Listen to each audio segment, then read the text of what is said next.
show you just what we've done so far here in the Arlington Independent School District. Now know that if you watch the news, every school district around is announcing different things. We are estimating that we're going to have $27.6 million less from the state. There's $7.5 million in discretionary grants that they've said they're going to take out. We had an existing budget deficit of 13.3, and so we're looking at really at 48.4. And so far I have reduced all the central office administrative budgets by 5%, which is $2.2 million, and it involved 44 employees. We dissolved the Student Affairs Department for $196,000. We dissolved the Drug-Free Schools and Parent Relations Department for $125,000. This is for next year. We eliminated all our contract mowing.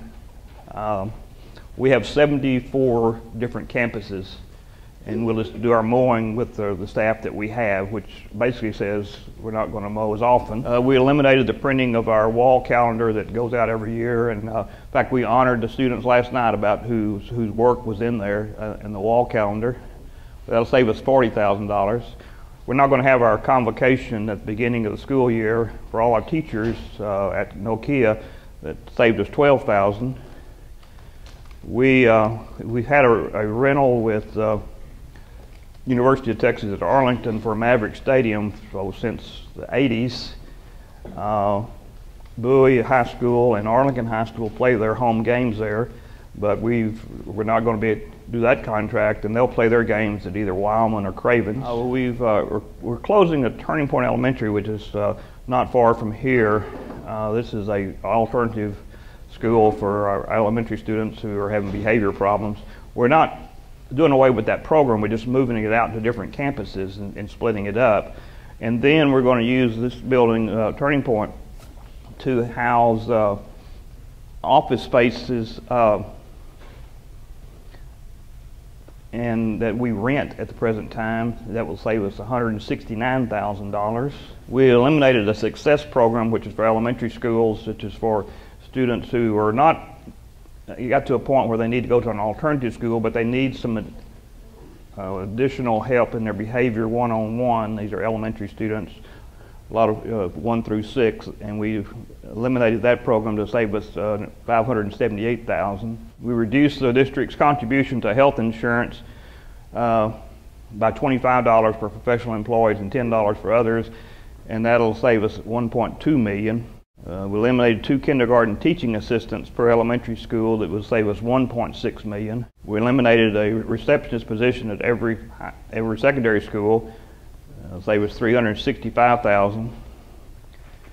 And we're reducing the junior high assistant principal ratio to 1 to every 750 students, which will eventually save us $235,000. And then we assigned the high school teachers another class to teach. We're in block scheduling, and right now they teach 6 out of 8 classes, which is 3 per day, and they have a conference period both days. And next year they'll teach 7 out of 8, and that means they'll have a conference period every other day. We eliminated teaming, which is a instructional method at the junior highs that will save us $2 million. The high school saved us $4.5 million. We eliminated a paraprofessional position and worked with our counselors at every school to save us $1.5 million. And we're delaying the implementation of our IB schools at Martin and Seguin, which will save us $100,000 because we're just getting started on that. And that was a total savings of $15.2 million, and that was 390 positions on top of the 44 that I've already mentioned a while ago. So we're over 400 and something positions have been eliminated from next year's budget. It says eliminate all probationary teachers. Probationary teachers are the first 3 years a teacher comes in their own probation. And that's basically it's a money saving deal. I mean, we know we're not going to eliminate all of them, but that is a legal situation in which it's easier for us to terminate a probationary teacher than it is one that's on a term contract. And so when you hear school districts talking about they're going to reduce the probationary teachers, that's why. And it saves us money in the long run. We've talked about eliminating some coaches at the high school. We're talking about eliminating a fine arts teacher at the high schools.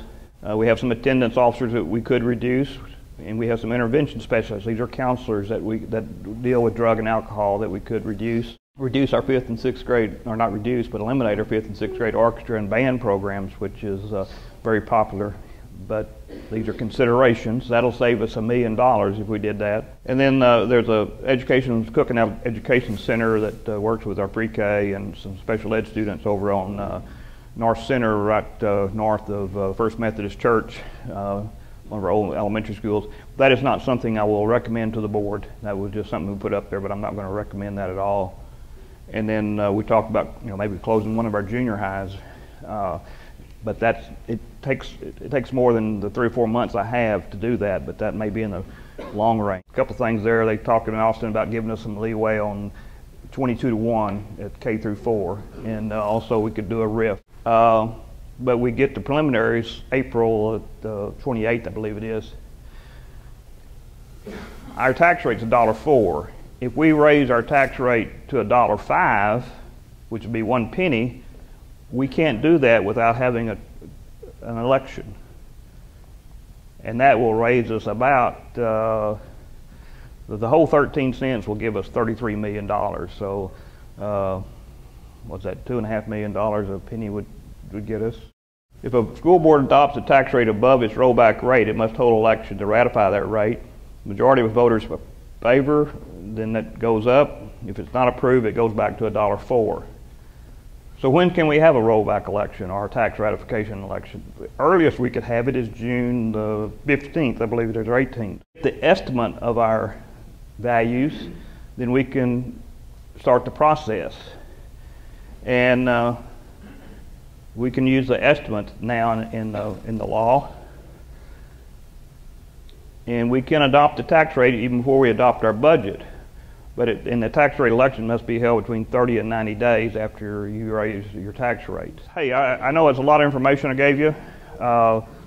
It's a complicated issue, but it is those are things that are my choices, and it's something we're dealing with every day. But I would encourage you to call your legislature. If you like what they're doing, tell them you like what they're doing. If you don't like what they're doing as far as public education, then tell them you don't like what they're doing. They need to hear from us, one way or the other. They have a hard job down there, but communicate with them. Just don't sit back and say, well, let somebody else do that. They need to hear from you. They've heard from me, okay? And they've heard from other superintendents, but they need to hear from the citizens. They need to hear from the citizens, whether you agree with them or whether you don't agree with them. They need to hear from you. Thank you all for inviting me, and thank Mark.